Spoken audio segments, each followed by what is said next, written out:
Smeagol'un evine hoş geldiniz. Bir süredir koleksiyon odasıyla ilgili bir video isteniyordu. Ben de çekmek çok istiyordum. Bugün öyle bir şey yapmaya karar verdim ama koleksiyon detay bir ayrıntı olarak evin her yerinde. Tabii ki çoğunluğu bu odanın içinde. Ancak evimin her yerinde koleksiyonumun parçaları var. Yanında bir dolap, işte koridorun duvarlarında replikalar, salonda birçok replika, kahve içtiğim köşeden bilgisayarla çalıştığım yere kadar birçok yerde koleksiyon parçalarım mevcut. O yüzden aslında koleksiyon odasından ziyade ev turu yapacağız. Ve o ev turunda şöyle genel olarak koleksiyon parçalarına bir bakacağız. Öyle tur düzenliyorum. Smeagol'un ev turuna hoş geldiniz. Hadi gezmeye başlayalım.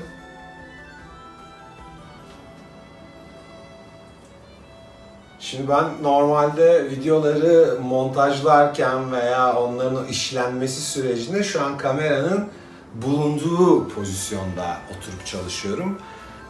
Gördüğüm açıyı parça parça bölerek size vermek istedim.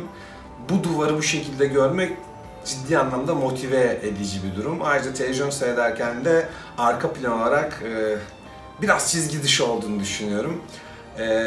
Ayrıca yine bir anlamı ki bu dizilişe genel olarak koruyorum, sergilediğim her duvarda bu şekilde diziliyorlar.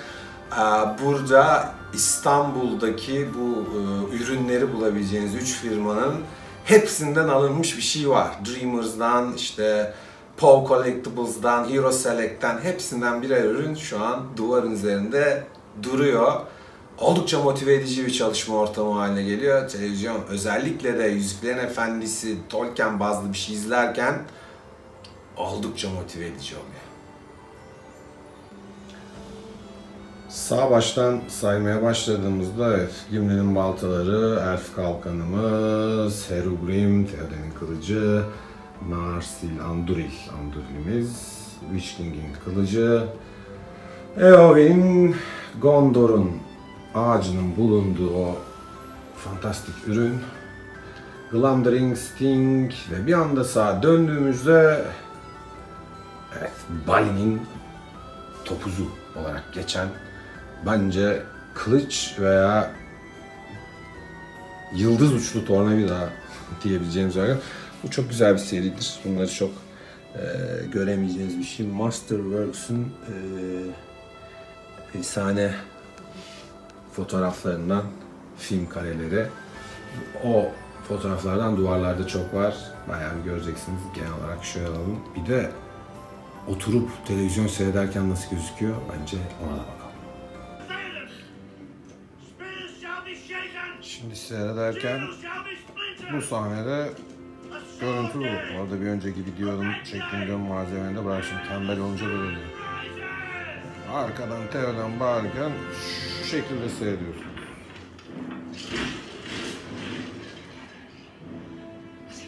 Bence oldukça eğlenceli.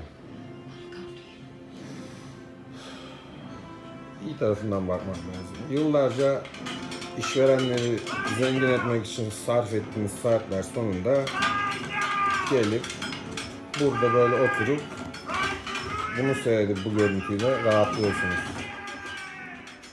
Evet, Theoden'in olaya girizgahı. Koleksiyonun replikalarının çoğunluğunun durduğu duvar bu. Film seyretmek istediğinizde karşınıza çıkan olay budur. Şöyle inceleyelim. Fantastik. Bence çok eğlenceli.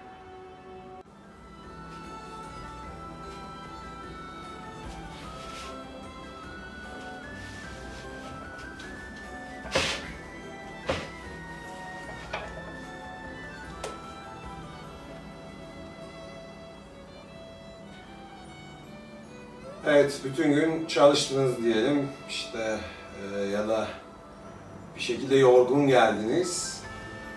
Oturacağım köşe burası. Buraya oturuyorum. Akşam özellikle gece olup da ışıklar yanıp her yer karardığında gerçekten güzel gözüküyor. Bir de şunu iyi ayarlasalarmış, 10 numara 5 yıldız. Burada arkanızda Dualin'in baltaları, filinin bıçakları, diğeri de herhalde kilinin bıçağıydı, çok hatırlamıyorum. 3 tane replika daha var. Veta Workshop'un o bence çok iyi detaylandırmadığı 3 adet ürün ama sonuçta salondaki replikalar. İşte buradan böyle dışarı seyrediyorum.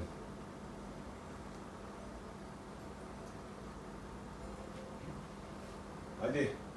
İçeriye, odaya gideceğiz daha. Odayı görecekler, koridoru görecekler. Gidiyor muyuz? Çok. Tamam. Hadi. Geliyorum, sen geç. Bakalım.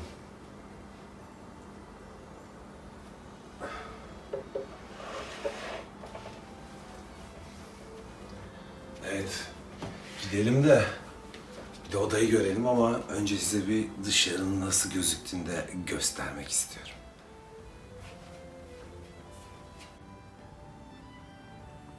Evet, gece oldukça renkli gözüküyor. Bir de İstanbul durmadığı için gayet canlı. Eğlenceli. Evet, hadi koridora gidiyoruz. Doğru söylüyor. Eve girdiğinizde anahtarınızı asacağınız veya artık şemsiye, kolye, burada birçok şey asılı bende, koyabileceğiniz, artık ne olarak adlandırırsanız, Bag End'in haritası var. Çıkın çıkmaz mıydı Türkçesi? Bilbo'nun veya Frodo'nun kullandığı evin bir haritası. Çok da şık bir ürün. Noble Collection'dan.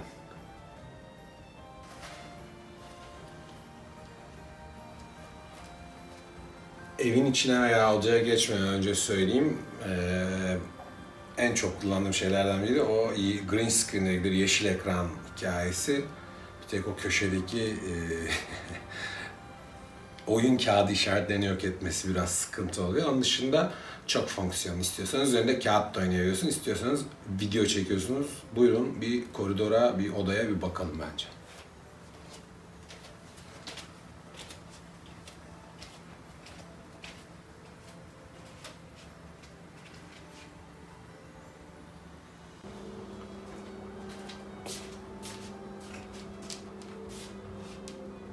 Arada bir konuya açıklık getirmek istedim. Ben bu videoları yaparken çok büyük keyif alıyorum. Gerçekten çok eğlenerek yapıyorum. Ve hep söylediğim şeyi burada tekrar etmek isterim. Ben bu Orta Dünya veya Tolkien'le ilgili ne cüceler eğlenir mi eğlenmez mi, ne de size yön gösterecek kadar bir rehberlik edecek bilgiye sahip olduğumu düşünmüyorum. Yaptığım tek şey sizlerle bilgi alışverişi ve bir paylaşım. Büyük bir keyifle elimdekileri paylaşmak istiyorum, göstermek istiyorum. Aynı zamanda da bilgi alışverişi yapıp kendimi geliştirmek asıl amaç. Onun dışında böyle çok hırslı bir yaklaşım yok. Yapıyoruz, çabalıyoruz. Doğal olarak herkesin yaptıklarını biz de deniyoruz bu kanalda. Ama asıl amaç keyifli zaman geçirmek. Twitch yayını oluyor, 5 kişi katılıyor ama samimi bir sohbet oluyor. Güzel bir olay. Kuru kalabalıktansa o aile ortamını bir araya getirebilmek veya oluşturabilmek hoşuma gidiyor. Bunu da arada belirtmek istedim. Evet, hemen girdiğinizde aslında eve gördüğünüz duvar bu. Burada da yine gördüğünüz gibi replikalar ve evet, o ünlü Masterworks şeylerinden, çerçevelerinden bir tane daha ve bir tane de burada. Yukarıda John Howe'dan Yüzüklerin Efendisi ile ilgili değil ama yaptığı bir çalışma. Güzel bir şey. Bu tabii replikası, kendisi orijinali değil. eBay'den satın almıştım.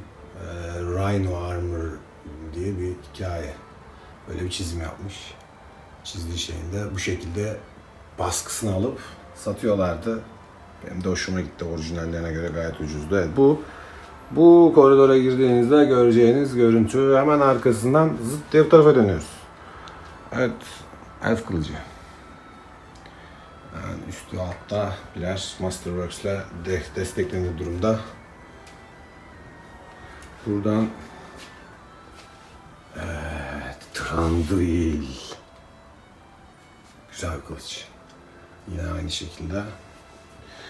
Burada dönüyorum. Bu muhteşem Flama. En zor bulduklarımdan biri buydu. Çok severim, çok. İlk aldığım ürünlerden biridir bu. Bir ara Bret Hart'a çok takmıştım. Dedim ki ben duvara boyayacağım bunları. Öyle kendim bir duvara çalışayım dedim. İşte olduğu kadar. Ama çok eğlendim. O ayrı. Evet. Şimdi odaya giriyoruz. Yo. Odadayız. Şimdi evet. Çarşaf bu. Şu şekilde bir genel bakalım. Bunlar dolaplar.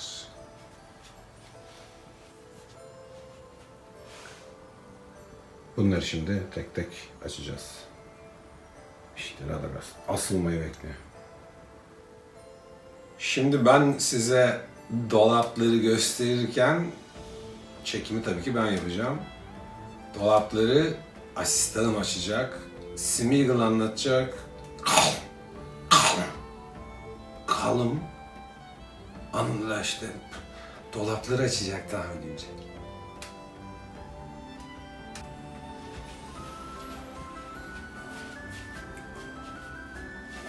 Öyle çok büyük bir oda değil. Ama çok dolap, çok parça var.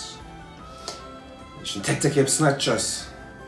Ben konuşurken siz de dolapları göreceksiniz. Çünkü asıl görmeniz gereken onlar.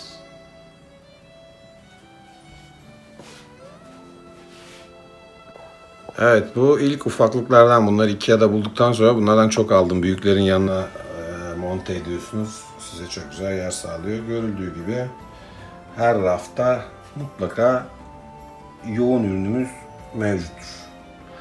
Legolar, sideshow'lar, vetalar, kitaplar. Ben kitapları çok seviyorum. Kitap toplamak çok eğlenceli bir şey. Yani bulduğum herhangi mesela şu beyaz boyama defteri. Ama benim için çok eğlenceli. Şurada güzel bir Hobbit. Evet, küçük not defterim var. Ama falan bu dolap böyle. Evet, bu arkadaşa geçelim. Arada beni de camdan yansımayla gördüm. Bunu da açalım.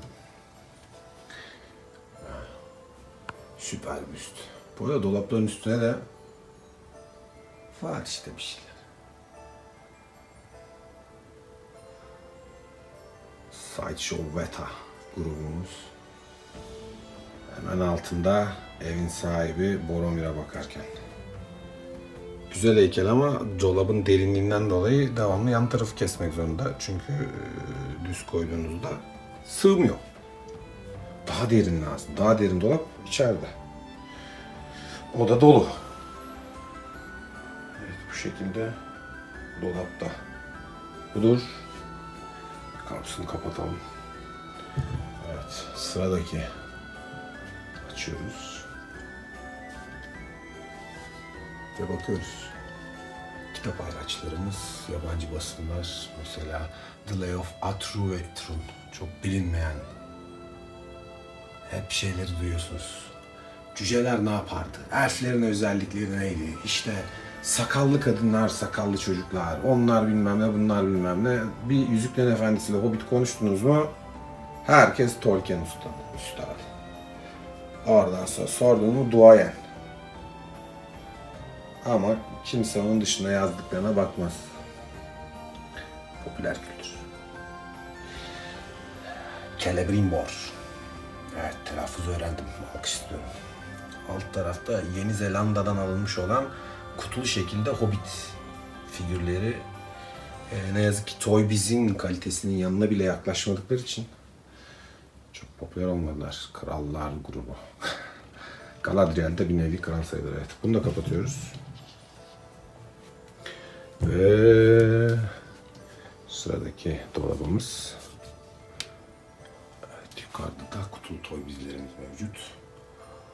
Şu heykeli aldığım zaman, aldığım fiyat 2012'de şu gördüğünüz zaten muhterem 350 liraya aldım ben bunu. Şimdi o paraya sadece seyredersiniz. Evet, kendi eli bakımda şu an. Biraz sonra bakıma girecek Arven'in eli, o yüzden yerinde değil. Evet. Trandül ya. Fırsatım olsa, imkan olsa yani bu heykeli piyasada nerede bulsam alıp böyle 10-15 tane falan yaparım ama yok. fotoğraf grubumuz. Kendisi PF'tir. Şapkası hemen ayağın dibinde duruyor. Kafasına takıp da devamlı o sürtünmeyi yapıp boyanın eskimesini istemediğim için. Evet, İtalya'dan alınmış olan Aragorn'un tacı. Yalnız bir kadın kafasına ama erkek kafasından daha uygun. Bu arada gördüğünüz gibi orada bir telef olmuş bir hobbitimiz var. Evet, oyun kartları Almanya'dan alınan fincesi en sağdaki. En aşağıda Monopoly online olması ve işte bu İstanbul'da gösterime girdiğinde bu şekilde mısırları veriyorlardı. Çok güzel bulup aldım bir tane. Yanında da içeceğinizi koyabiliyorsunuz. Üzerine de Torin var. Harbi'nin çok sevdiğim bir bebeğim de. Ancak bunun için gördüğünüz gibi denizin altına inmeniz gerekiyor seviye olarak. Evet, şimdi biraz başka yerlere bakalım. Evet, güneşten korunsun diye istediğim gibi bir perde bulamadığım için estetik bir çarşaf. Arkasında birer tane aslında şamdan var ama onlar gözükmüyor. En kısa zamanda o işi halledeceğiz. Evet, Saruman bir satranç takımı, yanında tavla takımı, onun üzerinde Huri'nin çocukları, en son videoyu da hatırlıyorsunuz. Bu arada hemen şey de belirtelim, Itaki'den özür diliyoruz. Meğerse hardcover denen versiyonunda o renkli illüstrasyonlar varmış. Görüp de bizi tokatlamadan Itaki, biz özrümüzü burada dileyelim. Evet, çakmadır şu kahverengi kutu ama o kadar güzel çalışmışlar ki alma gereği hissettim. Evet, Hobbit terlikleri bu bölümde böyle. Hemen buradan yeni bir dolap açmadan yine açıkları dönüyorum ben. Evet, Sauron ve Kamul. Bayılarak aldığım iki figür. Bu Sauron'un da alındığı zaman 1600 lira olmuş olması ki bu sürecin de çok önce olmaması hepimize bazı şeyler anlatıyordur diyorum. Rohan bayrağı çok zor bulunan bir parça bu. Yani bunları çok zor buluyorsunuz. Bulursanız da çok pahalıya buluyorsunuz artık. Saruman, bu yani asa da çok ciddi zor bulunan, bulununca da fiyatı kalın olanlardan. Hemen orada bir başka ilgi odağım olan Shawn Michaels şekli bira, onu da kattık grubun içine. Şuradakiler de elektrik prizleri 10 numaraya. Lamba aç kapa. Yani kendi evim olursa mutlaka bağlayacağım. Evet, yine dolaplara dönüyoruz. Her zamanki gibi yukarıda mutlaka kutulu birkaç toy bir olur. Evet, şurada Goair'le Firebeast'in kapışmasını gösteren muhteşem heykel. Evet, buraya geldik. Evet, Moria. Şu üçlü setin ikisi bende var. Üçüncüsünü bulamadık. Harika bir Noble Collections parçasıdır. Arwen'in kolyesi normalde gelmiyor parçayla beraber. Alıp koyuyorsunuz. O muhteşem Rohan heykellerinden biri. Gimli ve Legolas. Legolas da elinde okla dolabın muhteşem genişliğine rağmen sığmamaya bir şekilde başardığı için oku ayaklarının dibinde duruyor. Evet. Üstlerimiz. Kitaplarımız şu yeşil grup, altılı grup Gürcücedir. Gürcistan'dan transferler. Kullervo. Güzel VHS'lerimiz var burada. Diğer dolaplarda da vardı VHS'ler. Evet, arkada Silmarillion'un İspanyolcası muhteşem bir basımdır. O büyük siyah kitap. Gerçekten 10 numara bir kitap o. Alt tarafta şurada gördükleriniz elf kulağı. Aynı zamanda kulaklık. Thorin ve oyun kağıtları. Orada uhuyla yapıştırılabilen Almanya'dan almış elf kulakları var. Evet, bu dolapta bu şekilde kapatıyoruz. Böyle de kapatıyoruz ve en sevdiğimiz dolaplardan birine geliyoruz. Evet. Bakıyoruz. Samwise Gamgee. DVD'lerimiz. Yoksa Blu-ray mi? Bir ona kızmıştık geçen sefer. DVD. İşte Gandalf.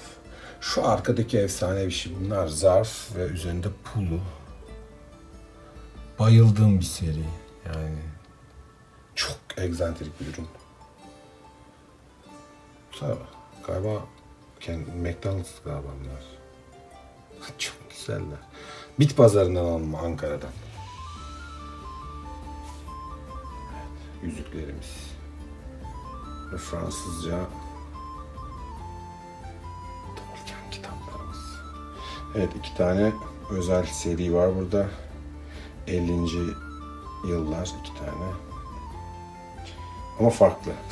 O ayrı yani. Aynı kitaptan. Şöyle anlamsız bir Sauron'un gözü yapmış zamanında Neka. İlginç bir parça. O da çok bulabileceğiniz türden değil. Evet, aşağıda Yüzükler Efendisi'nin İspanyolcası ve Toy Biz'in o inanılmaz troll figürü. Şu arkadaki dama. Evet, Monopoly'nin diğer versiyonu. 2 versiyonu çıktı. Risk yok bir tek bizde. Merhabalar Lutz. Okçuları bir yere getirmişim. Sıradaki dolaba bakalım bence.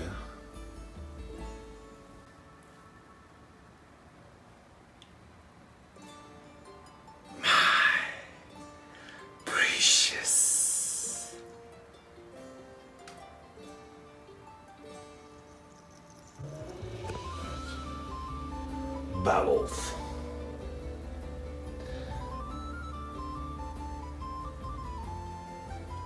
Yine küçük dolaplardan seviyorum ya. Burada da fantastik bir Alman Hobbit Silmarillion ikilisi vardır bu rafta.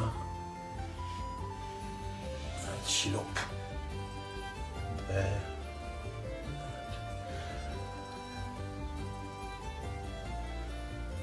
bu da dolap. Ek dolap. Oo, Frodo intihar etmiş. Bak, tacın üzerinde yatıyor. Niye? Çünkü bu katın arkasından kitap çıkarttım. Doğal olarak gidip onu oraya koymuş. Halbuki şöyle işte artık durduğu gibi. Video sırasında figür yerleştirecek halimiz yok. Evet, burası da sevdiğim bir kattır. Aşağıda şamdanımız var. Saruman'ın asasının kafası görüntülü. 2 adet tacımız. Tom Bombadil. Aşağıda evin sahibi. Evin sahibi Bilbo'ya bir şey anlatmak üzere, kucaklamak üzereyken. Evet. Burası Türkçe. Oyunun 6.45'in yayınları. Ortadakiler sol taraf. İş Bankası var orada, bir Fransız, bir İtalyan, bir de İspanyol kitapları var. Şurada 3D nasıl oluyormuş onun görüntüsü. Altta board game'imiz, puzzle'ımız ve çeşitli bu tür objeler. Ve aldığım ilk figür ön tarafta Overseer.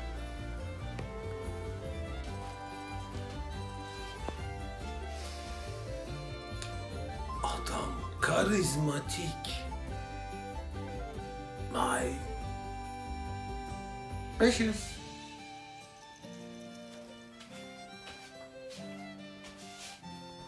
Evet, Gimli'nin kaskı, Hobbitler, efendim, Arwen, Frodo, oradan dönüyoruz ve Easterlink. Bu efsane bir şey ya, şuradaki kaset. Tolkien kendi okumuş. Görür görmez havada kaptığım açık arttırmalardan da. Gandalf. Ama beyaz. Ve işte Peter Jackson. Corsair. Kendisi umbarlı bir korsan olarak aleme korku saçarken. Bu şekilde devam ediyoruz. Hızlı bir şekilde. Başımızı döndürecek kadar. Geri geliyoruz. Arada böyle konser şeyleri oyununuza taktığınız hikayeler. Bir aralar konser oluyordu İstanbul'da. Böyle güzel heavy metal grupları falan geliyordu. Öyle şeyler oluyordu. Herhalde hala alıyordur ama. Evet. Yine Noble'ın efsane ürünlerinden. Burada da çeşitli arkadaşlar mevcut. Gandalf'ın muhteşem heykeli, Aragorn, takvim 2 tane.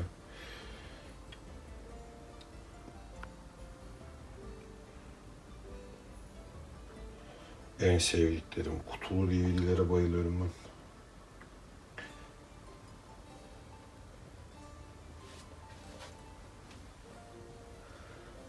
Glorfindel.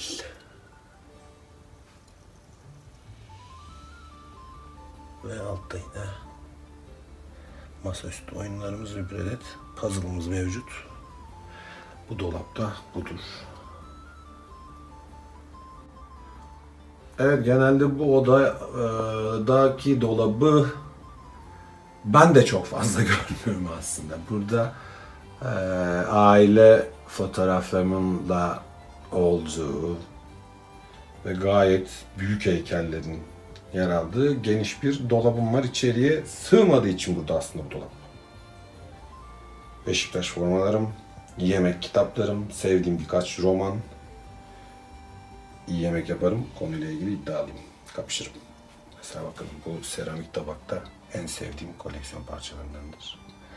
Yanında da 2 tane gerçekten efsane işçiliği olan ürün. Evet, Beşiktaş formaları. Onun altında da Magic kartlarım. Futbol oynarken kullandığım tekmeliğim.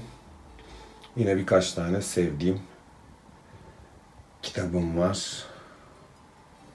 Evet, bu da içerideki dolaptı. Evet, bu da yatağın başucu.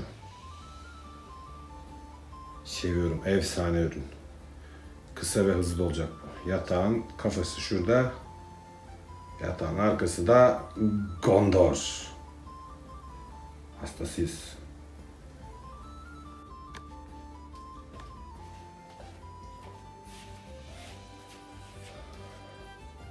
Evet, genel olarak gördük. Tabii göstermediğim 1-2 tane daha ürün var. Hildebrandt'lerin takvimleri. Onlar benim için çok özel. Orijinal 74, 75, 76 yıllarından. 2 tanesinin daha kutusu bile, dış kutusu açılmamış durumda. Bir tanesi açık. İyi oluyor, insan bakıyor. Göstermediğimiz şeyler arasında posterler var. Özel yapılmış çantalar, sinema biletleri, daha birçok detayların olduğu yerler var. Masaların üzeri biraz karışık diye üstüne cam kesilmiş masalardır. Onların arasında duran kılıçları da gösteremedim. Ama biraz da görmedikleriniz olsun. Hafif gizem dursun yine ama çoğunluğu gördünüz. Koleksiyonun oluştuğu parçaları hızlı da olsa bir gözden geçirdik diye düşünüyorum. Daha genç, daha çok küçük bir kanal yaş itibariyle. Alt tarafı 7 aydır varız. Harika bir yerdeyiz. Süper gidiyor bence. Ben çok mutluyum. Bunu çok açık söyleyeyim. Hem destek aldığım insanlar, hem konuştuğum, tanıştığım, gördüğüm insanlar beni çok mutlu ediyor. Bu açıdan da 1. seneyi doldurduğumuzda nerede olacağız? Hep beraber göreceğiz. Ama ben çok umutluyum. Çok ciddi bir ümidim var konuyla ilgili. O yüzden şimdiden destekleyen herkese, burada isim saymayacağım ama birçoğu kendisini eminim ki biliyor. Herhangi bir şekilde yaptığımız bir organizasyonu, herhangi bir girişimi, herhangi bir videoyu destekleyen herkese çok teşekkür ediyorum. Ve hep söylediğim cümleyi burada tekrarlamak istiyorum. Beraber büyüyeceğiz. Güzel bir ortam yarattığımız inancındayım. Dediğim gibi çok genç daha. Ve olgunluk dönemine girdiğinde son derece samimi ve son derece sağlam temeller üzerinde kurulmuş bir yapı olacağını düşünüyorum. O yüzden desteğe devam. Turun sonuna geldiğimize göre ne vakti olduğunu da tahmin ediyorsunuz. Bir videonun daha sonuna geldik. Kanala üye olmayı, videoları beğenmeyi lütfen unutmayın. Smeagol'un evinden hepinize hoşça kalın diyoruz. Bir sonraki videoda görüşmek üzere. Kendinize iyi bakın. Hoşça kalın. Hoşça kalın.